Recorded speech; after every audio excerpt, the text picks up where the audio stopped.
Okay, still. Yep. All right. Yep. Here we go. Yep.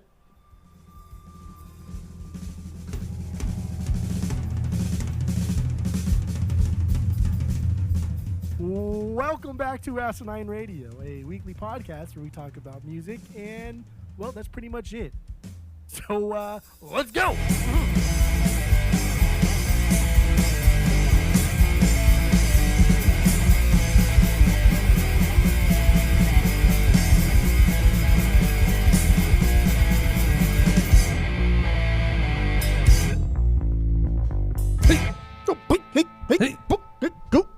This is Asinine Radio. This is the weekly music podcast where every week we get into a different band and we listen to all of their records and we rank them from worst to best.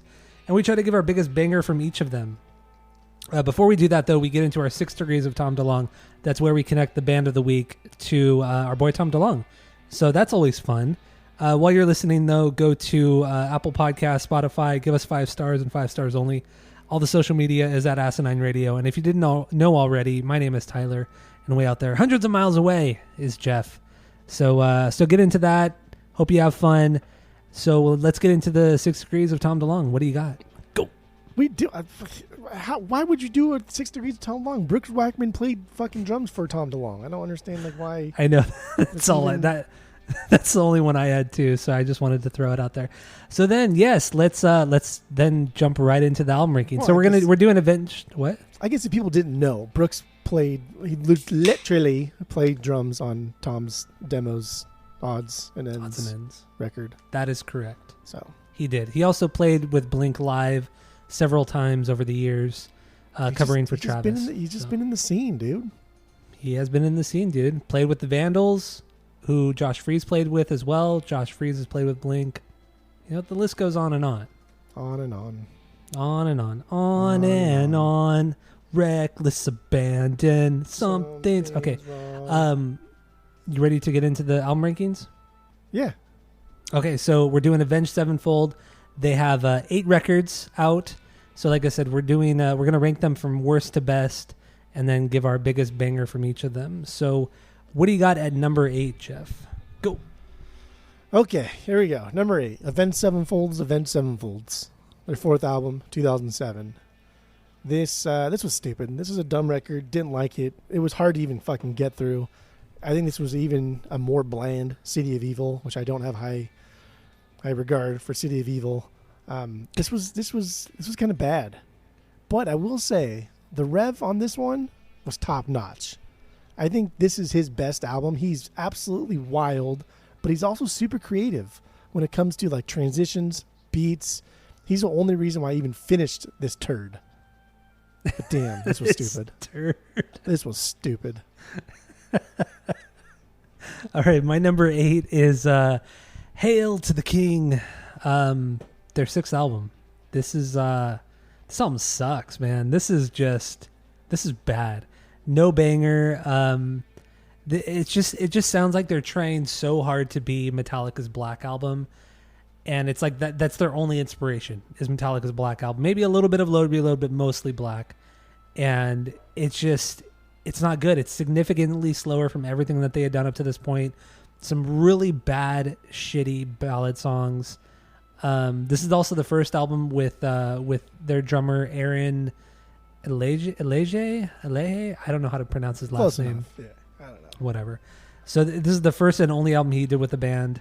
And man, just forgettable drums, forgettable drum parts. Nothing stands out. I mean, you go from the rev to, I mean, I know Mike Portnoy played on one of the records, but damn, dude, the rev to this, there's nothing here. There is literally nothing here.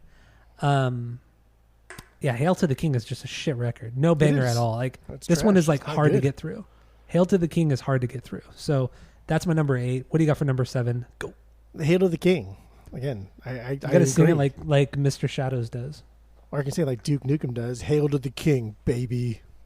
I would rather say it like Duke Nukem. But Ryan talks like Duke Nukem does. He does. He kind of does. Like Duke Nukem. Hail to the King, baby. And he does his shoulder thing too. Yeah, the shimmying of the shoulders, yeah, shaking his knockers. You know. So like this was just, dude. This was like ballad-driven bullshit. This was fucking that's so awful. bad. It was garbage. There were a couple songs that had like some semblance of a melody that I could follow along to, but really, I don't. This and their self-title, I don't give a fuck. Who cares? They're both trash to me. The song Requiem on this one, I had to like make sure that the record didn't end and then start playing Ghost, because damn, that song sounds exactly like the shit Ghost puts out. The bullshit Ghost puts out. Except I was for going to say, Prequel. you love Ghost now. Except for Prequel and Mariana Cross. Well, also, the last record they put out, too. You like that one, too. No, he didn't. The EP? Yes, you did. No, covers? not the EP. The full. No, the full length. I can't even remember the name of it right now. Yeah, it's trash. No, you like that album, too. You did. I only know you like did. Prequel and Mariana Cross. Okay, well, I will always say all three Marianas. you got to say all three Mary. But yeah, Hail to the King. I don't know. Dude, bullshit mid-tier Avenged Sevenfold record. Hail to the King and Avenged Sevenfold. Don't care. I wouldn't even say records. it's mid-tier. It's not. You're right. Don't It's not say even it's mid-tier. It's It's bottom just tier. bad. Yeah, it's bad. It's not good. Like I wouldn't even give Hail to the King a 1 out of 3. You know, it's not worth. There's no point. There's no reason for it. It's stupid. Yeah, And I it guess got fairly high ratings too. I guess I would put Avenged Sevenfold above Hail to the King, just because I do think that the Rev slayed on that album. He's So the I only don't thing know. that saves. Well, I'll get into that later. I don't know. Both of them are fucking garbage. I don't care. So when people who've never listened to this podcast before, we have a world famous 3-point rating system that we rate all albums by. If that does that make sense? Whatever. 3 is a perfect album. 2 is a good album you're going to continue to listen to. 1 is a bad album, give it a shot, and 0 is the worst thing you've ever Fuck heard. were you even saying? I don't know, dude. I'm lost. I'm lost.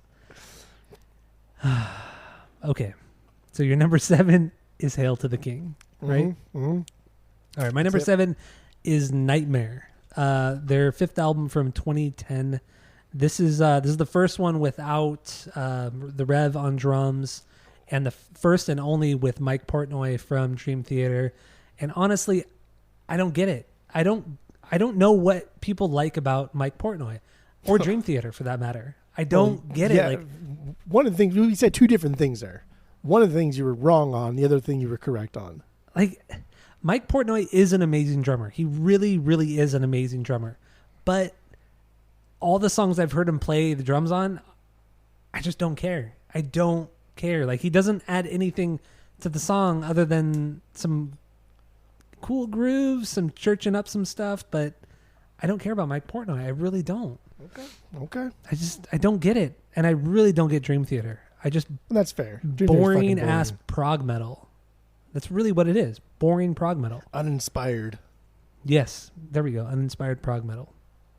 But I do have a banger on this one because it reminds me of, it's the song God Hates Us, because it reminds me of like the 2000s Metallica, like Death Magnetic kind of Metallica, not Saint Anger. With the kind of the riffage and the drumming a little bit. He actually tried to, it seems like he tried to sound like Lars, which is actually impressive. And then there's some screaming on this too, which we haven't really heard much of Mr. Shadows do for a while. Some good, early 2000s breakdowns too that we also haven't heard from Avenged in probably 10 years. It's like the metalcore breakdown, which is pretty cool. So God Hates Us is actually kind of a banger, and I might playlist that song. Otherwise, this album sucks. I would never go back to it. Sub one for me. Damn. Okay. All right. So what do you got for number 6? City of Evil, their third, 2005. There Okay. are some really cool songs here, and the band sounds totally different than they did in their first 2 albums already. This is just what I hate about like metal music in general. This one is power metal sounding more so than metalcore. It's fun, but Mr. M. Shadows is singing, and he's being fucking obnoxious about it already. And the album is so goddamn long. It's really Like, what do you fucking do? You could cut like 40 minutes of this album, and then it would be good. You could. I also noticed too that the solo from Backcountry, they used that like a lot of bits and pieces from that solo over like 6 songs on this album. And they're they are yeah. them. They're not like, they don't sound like it. They it's similar. No, it's the fucking same exact riff from the solo. Exactly the same. And I listened to it 3 or 4 times, and it was very obnoxious when I realized that. But Backcountry's still a banger. That's still a fucking fantastic song. I love that song. I think Beast and Harlot is a fantastic song. I will say I was really surprised with the song Strength of the World. That was a fucking killer song too. Kind of up there with like Backcountry, and how much like I thought, damn, that was really catchy. That was really fun. That was the right amount of time, and it never got boring. But City of Evil, dude, it's fucking long. It's a 9-minute song though. Yeah, and it goes somewhere and it does something. I don't remember, but it was amazing. Okay, City of Evil's, but this album is just not. Okay, that's okay. I'll get into my feelings about it. I just don't fucking like his singing. Ever. So really, Backcountry is your banger off this one. I think Backcountry is their best song. Really? Absolutely. It's close. It is perfect amount of like good songwriting from everybody. Even like the Rev, dude, his drum parts, that's good songwriting, dude. Good. And he's building everybody else up in the same way that they're like prepping him to do something even cooler on the next riff. Like dude, it's an amazing song. Even like the slow part, like it's goofy. The slow part is too much though. It's not as goofy as they do it now. But dude, this band's goofy. They just never realized it until their recent album. Or last 2 albums, you should say. Their last album was not full-fledged goof. But there was a lot of goof on there. But we'll get into that. But they didn't realize it was goof. Okay. Fair. Okay, fair. All right, my number 6 is the self-titled Avenged Sevenfold from 2007, 4th record. This is I don't think it's a terrible record. It has questionable parts, much like City of Evil does, especially vocally.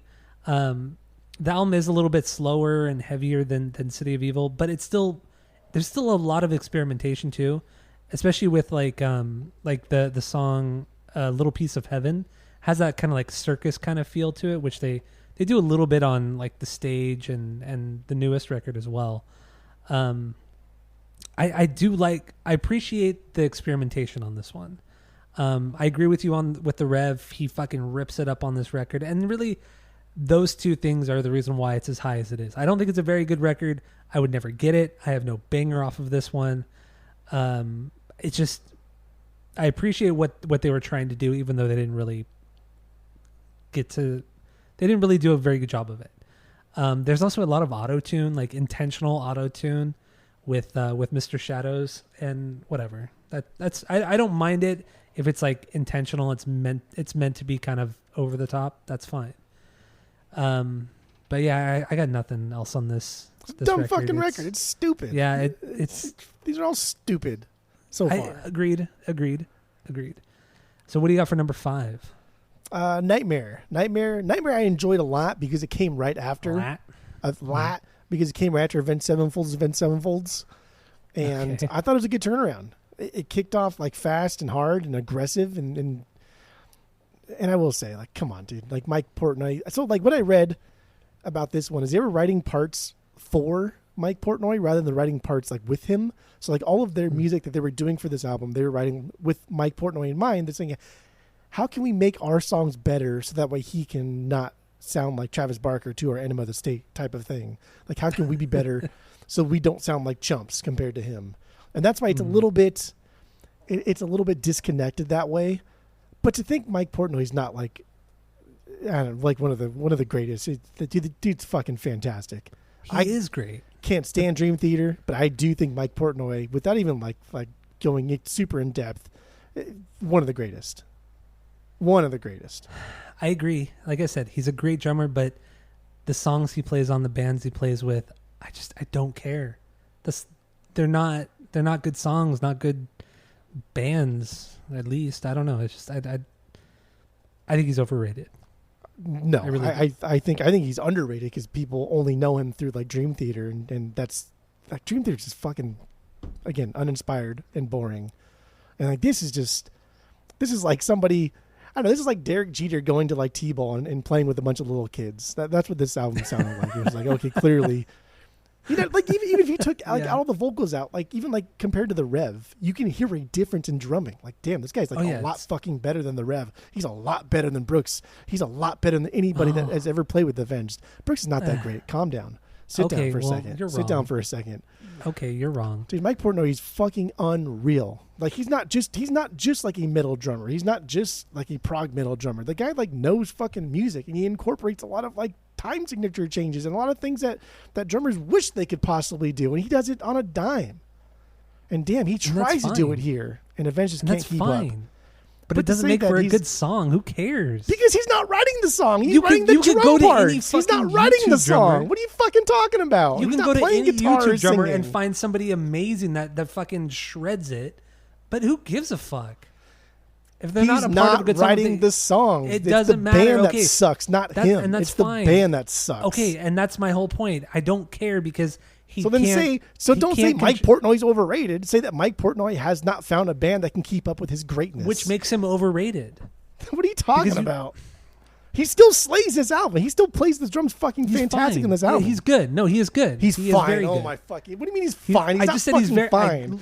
And even corrected myself and I said very good. I do think Dream Theater's boring and whatever, but come on, dude, to act like Dream Theater's not fucking amazing. And you listen like, holy shit, you guys are really fucking good. Come so on, fucking that's boring. silly boy talk. That's it's silly boring boy talk. prog music. Not even good prog music. A lot of prog music is boring anyway. But yeah, you're just exactly, being and that's silly. one of the bands.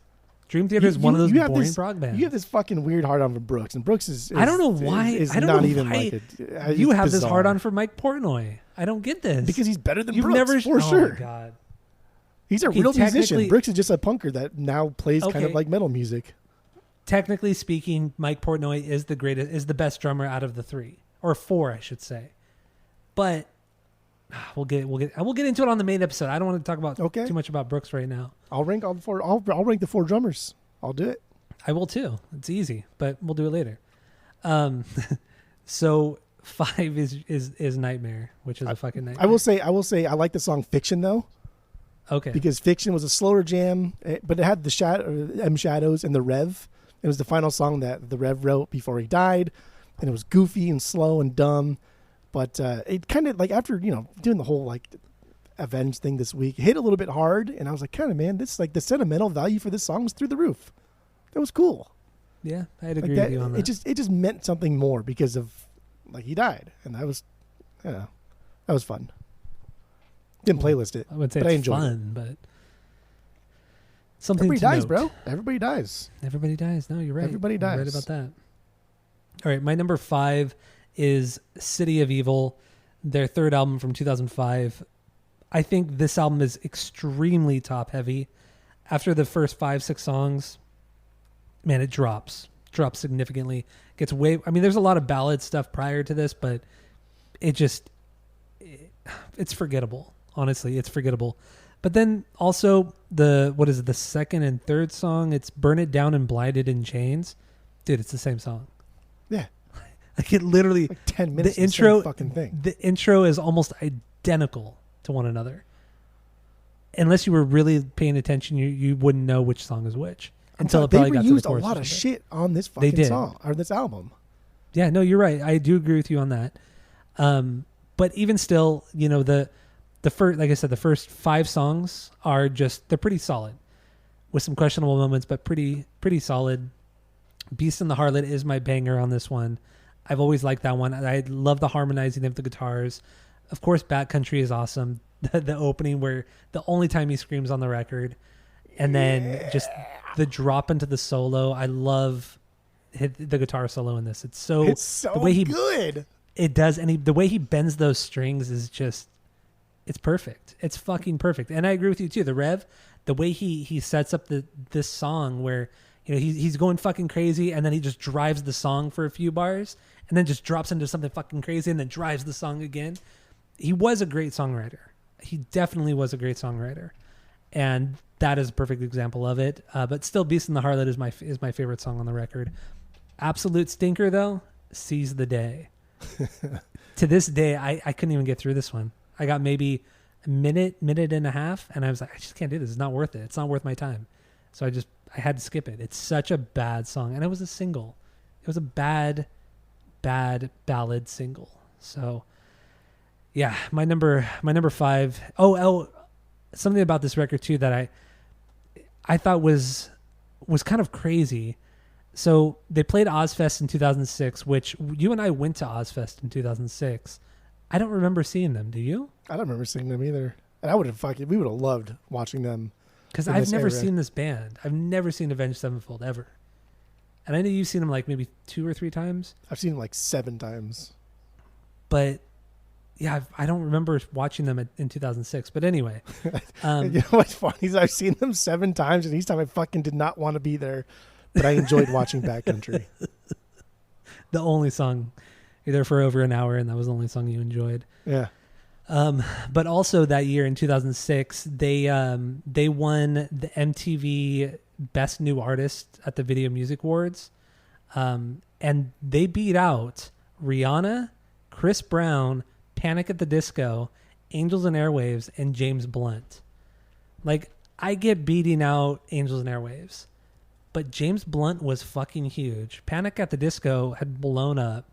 And then to beat Chris Brown and Rihanna, especially Rihanna, they won Best New Artist over Rihanna, and that I couldn't believe it.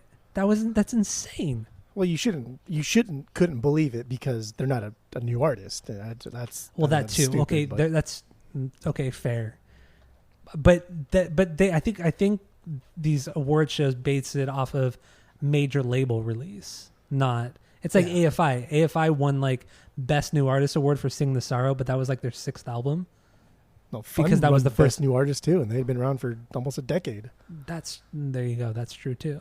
But the video was what made these guys like crazy fucking popular with the song like that.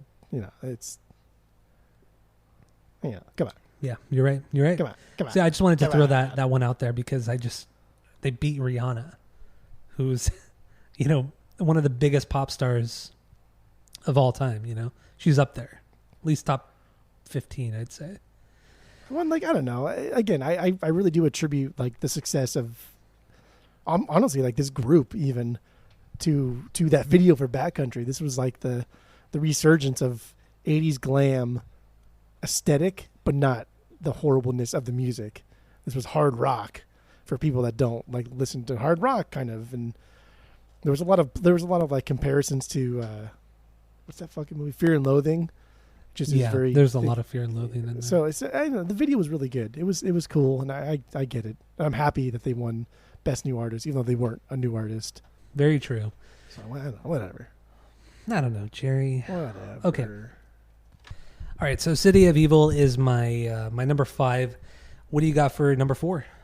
I guess we're also good on continuing from City of Evil. Number 4 for me is The Stage. Stage. The Stages.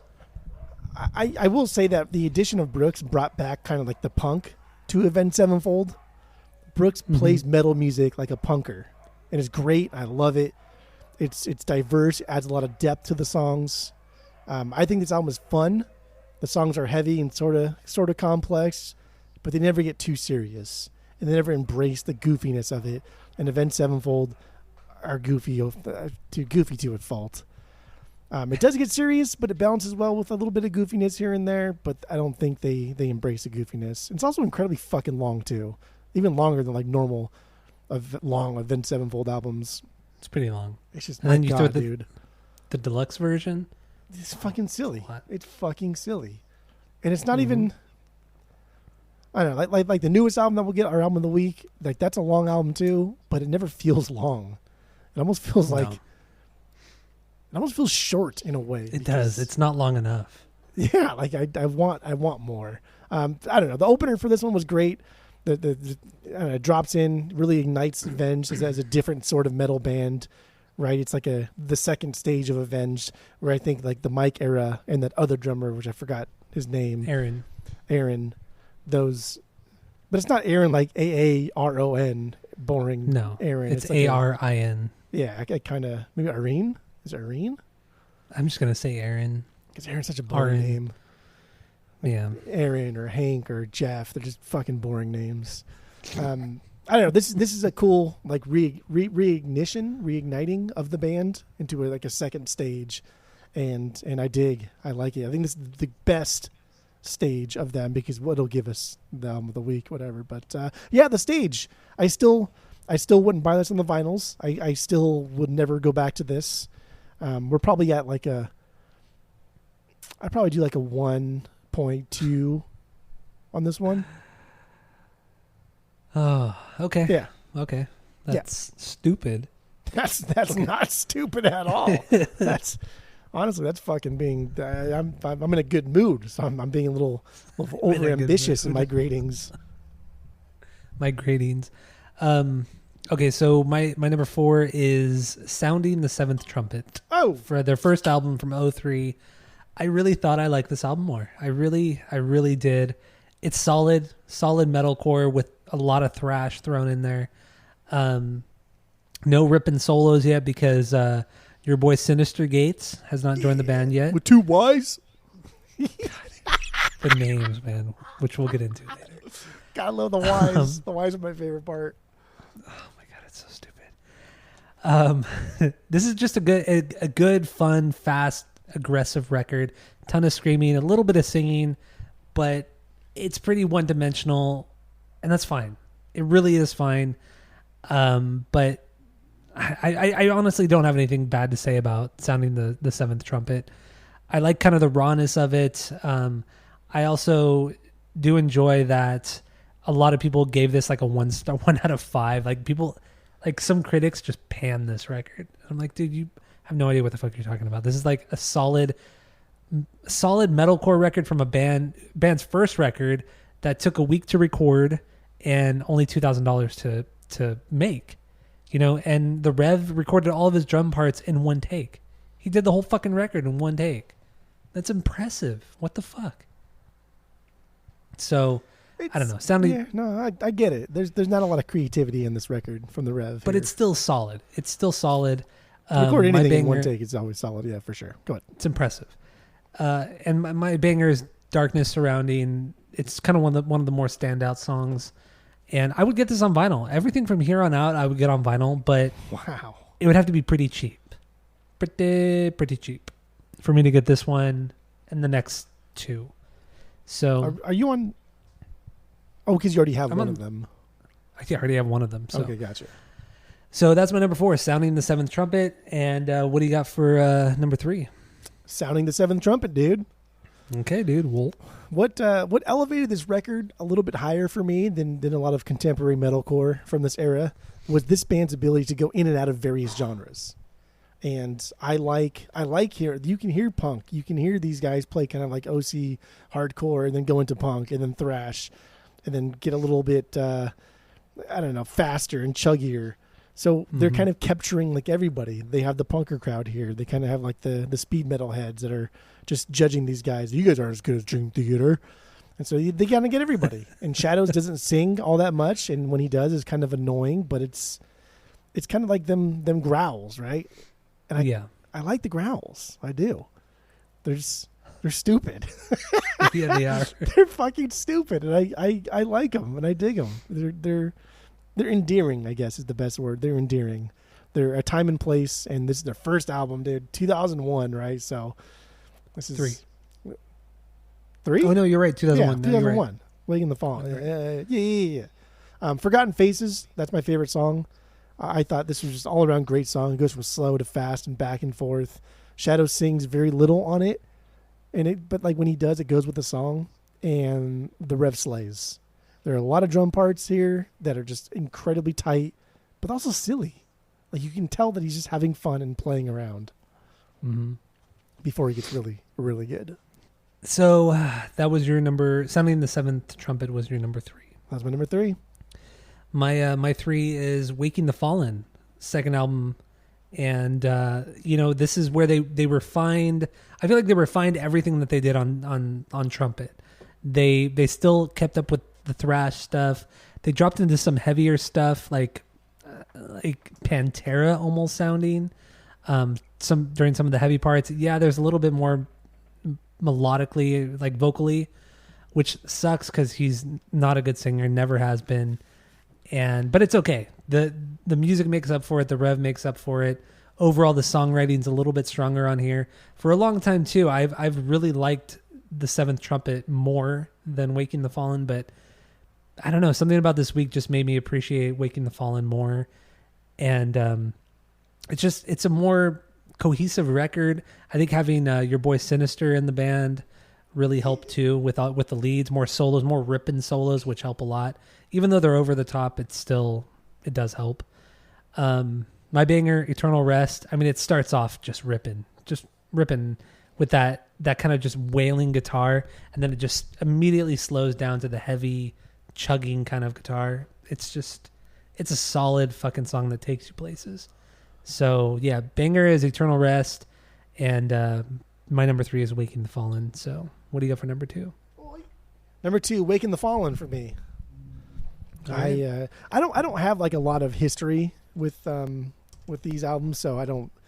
This is kind of like my first time really listening to them in their entirety. Actually, I did think this was 100% heavier than Seventh Trumpet. I think Shadow sang better on this one because he wasn't singing like a professional singer. I think on Seventh Trumpet, he was trying to sing. Mm-hmm. On this one, he's singing just like a dude in a metalcore band. Like he kind of knew his place a little bit more. There's more singing on this one, but it's more like he knows his place. And he's not taking lessons yet. Makes so sense. He's not up his own ass. There's a lot more soloing on this one, and it makes sense. And the solos are pretty goddamn solid. My only gripe, again, is that its length. It's 70 fucking minutes long. I think if they trimmed off 30 minutes, dude, you'd have like a damn near 2.5, 2.75 album here. I would agree with you on that. These albums are way too long. Fucking long. Except for the new one. But there's a lot of bangers. So I just wrote down a bunch of bangers that I really, really like to see. I don't know, because you probably know them more than I do because I only heard them once. But Reminiscence, that song was fucking rad. Playlisted I think it's Remissions. I think it's Reminiscence. I spelled it specifically as Reminiscence because I have to go back and look at it because it's stupid spelling. That's even a word. I'm like not like 70. I'm like 70% sure it's Reminiscence.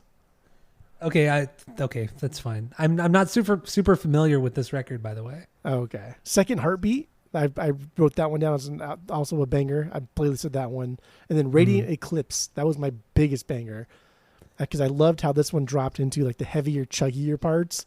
Because this album has a lot of, like you said, like Pantera chugs. They're fucking like deep. They get down in there. I like it. But I would never buy this on the vinyl because I'm not sitting through 70 fucking minutes of this. Like I said, I mean, at this point, if it was cheap, if it was like $15, I'd pick it up. Like Trumpet and Waking the Fallen, I'd pay like $15 for.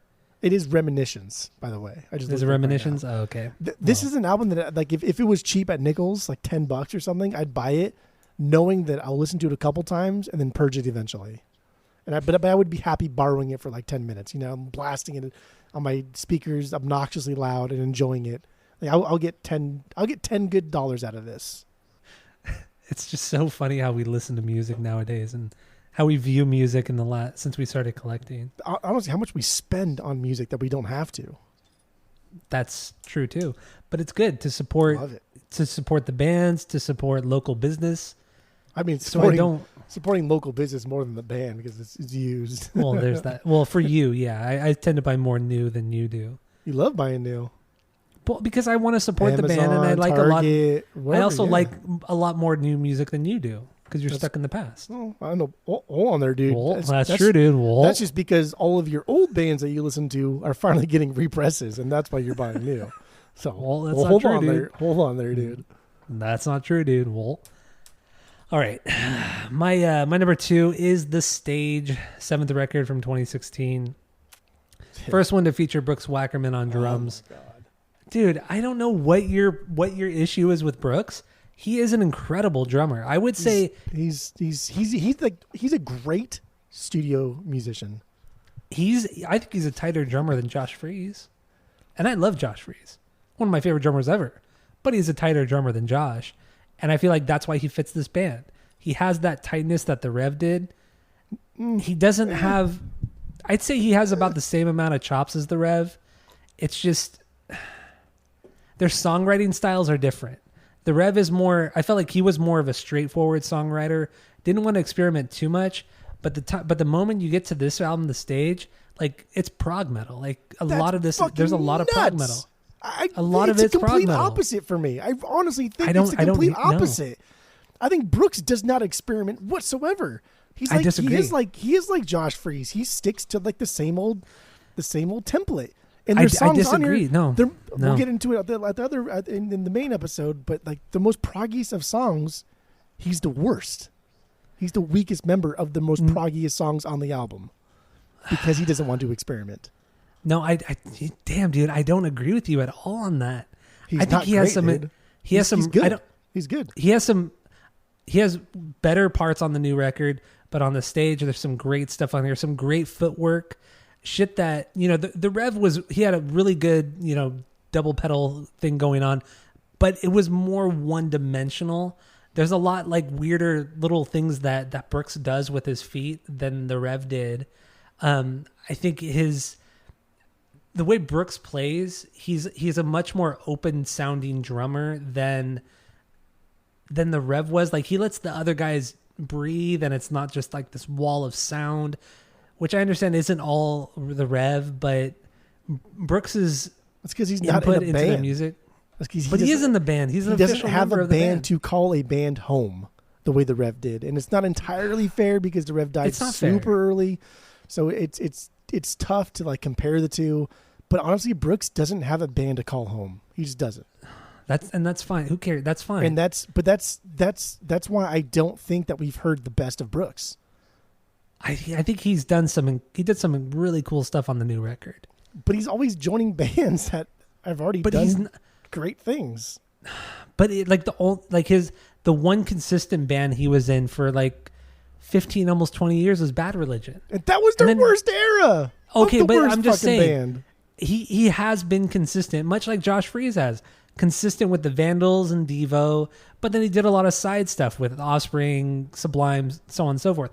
Much like Brooks did. Brooks with Tenacious D and the Vandals. He didn't write any parts for Pick of Destiny. He only played it live. That's true. No, you're right. But I think he played drums on the first record, didn't he? No, he only played drums on Was one it of their just EPs, and then when they did the tour for Pick of Destiny. But butts are for pooping. Butts are for pooping. But yeah. Here's why I think Brooks is a punk drummer who just happens to like be really good at also playing like metal music. Because one, he played on Freedom, Suicidal's Freedom album that we both great fucking record. love with Psychovision. Killed it. Yeah. That's essentially like a metal band playing punk music, but that's like the year 2000, and they're kind of they've already been established, so that's tough. But then he played on Look What I Almost Stepped In by the Vandals. That is their most fucking metal drumming sounding record that they've ever done. Your favorite song is from that album. And it is. Like nobody can do it that way. He's a punk drummer that just also happens to play like pretty good metal music. But I don't think he's historic at either of them. Not because I don't think he's like the greatest. I just don't think he's had a band to call home yet. And again, dude, the Bad Religion thing, that 2000 era of Bad Religion, it's not the greatest. Yeah, I agree. It's not. It's not. Fuck me. But I think at this point you're just kind of splitting hairs with Brooks. Because it's so hard to talk shit on the guy. It's so hard to talk shit on the guy. So you're trying to find ways. You're trying to nitpick things about the guy. I will never talk shit on Brooks. But I would never like if the conversation of like best punk drummers came up, I don't think I would ever put him. He would never come to mind. I wouldn't. No, I agree. I wouldn't either. I would put Josh Freese, Smelly above Brooks. I think Brooks would be a solid 3. Number 3. That's even like I was thinking like 15. Who's okay? What other punk? What other punk drummers? Your boy Dave Grohl's a punk drummer. No, he's not. Dude, he plays punk music better than Brooks does. No, he doesn't. No, yes, he does. Brooks literally played on the Pick of Destiny tour, which you brought up, and Dave Grohl just did it better. That's not a punk band, though. Well, he brought it up. Well, you brought up Dave Grohl, not me. Bill Stevenson would be better than him. Travis would be better than him. No, well, okay, Travis. Okay, yeah. Fucking Trey Cool, dude, from Green Day's better than fucking Brooks Wackerman. I would disagree with you on Trey Cool. I disagree with you on Trey Cool. I've never, dude, even just playing like a waltz in punk music. From what I've heard Brooks do, I've never heard Brooks do that. Just a 3 count, 1 2 3, 1 2 3, 1 2 3. Trey does that constantly, in and out. Okay, one trick pony, baby. I'm just Hold kidding. on there, dude. I'm totally kidding. I'm totally kidding. Because I do love Trey Cool too, but I mean that's a hard sell. Okay, Trey Cool. Okay, top 3, yeah. But Brooks is okay. Brooks is top 5 then. Let's just say Brooks is top 5. I'm not going to say that. I'm not going to say I'm saying it because I'm right. But anyway, this is an argument for the main episode. Okay. So let's move on. The stage, my banger is Sunny Disposition. That's a weird trippy song with the horns and all that kind of shit. Stage number 2, buy this on vinyl. Probably spend at most $25 on it. I like this record. I like this record when it came out too. I really, really enjoyed this record. We actually got a copy of this in the store. Did you really? Yeah, not that long ago. Maybe like a month ago. I wonder if it's still there. I think somebody bought it. Probably. I don't remember seeing it. I used to see it all the time. But it never dropped below $30. I think we had it for like 20 to 30. Well, I'd probably get it. So, obviously, our number 1, their best record is "Life Is But a Dream," It's not which even we'll fucking get into. close. That this is their best record, to be honest. I can't wait to get into it. So, yeah. So that's all we have for this rankings episode. Listen to the main one where we get into the new Avenged Sevenfold record. So, that's it. That's all.